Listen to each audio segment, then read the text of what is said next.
नमस्कार, मैं दिगंबर सिंह और आप देख रहे हैं बिहारी खबर। 71 साल पहले 26 नवंबर 1949 को भारत को अपना संविधान मिला था। आज के ही दिन से कितने साल वर्ष पूरे हो चुके हुए हैं। आज़ादी के पहले इसको पाने के लिए जहां कठिन संघर्ष और लंबी लड़ाई लड़ी गई, वहीं आज़ादी के बाद भी संविधान की रक्षा के लिए लोगों को संघर्ष का रास्ता चुनना पड़ गया था। 5 साल पूर्व 26 नवंबर 2015 को संविधान दिवस मनाने की परंपरा शुरू हुई।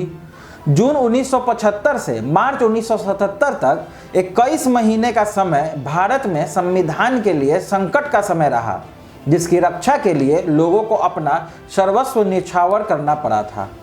संविधान दिवस पर बिहारी खबर से ऐसे ही कई संविधान के रक्षकों ने अपने विचार साझा किए हैं।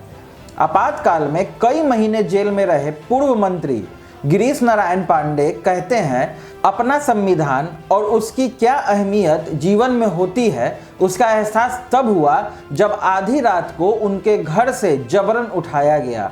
यहाँ तक कि 15 दिन तक घर वालों को पता ही नहीं चला कि वह कहाँ हैं। संविधान का गला घोटकर काम किए जा रहे थे। पूर्व मंत्री के अनुसार संविधान को दबाने का असर लोगों तक हो रहा था।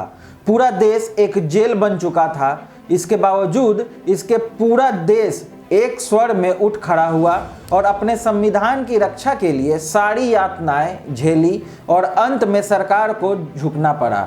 गिरीश नारायण पांडे के अनुसार इसी संघर्ष की बदौलत हम अपने संविधान की रक्षा कर सके।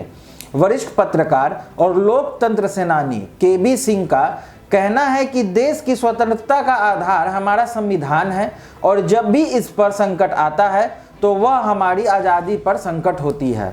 संविधान दिवस पर आपातकाल के समय को याद करना कमोबस ऐसा ही है जैसे आज़ादी के संघर्ष को याद करना है।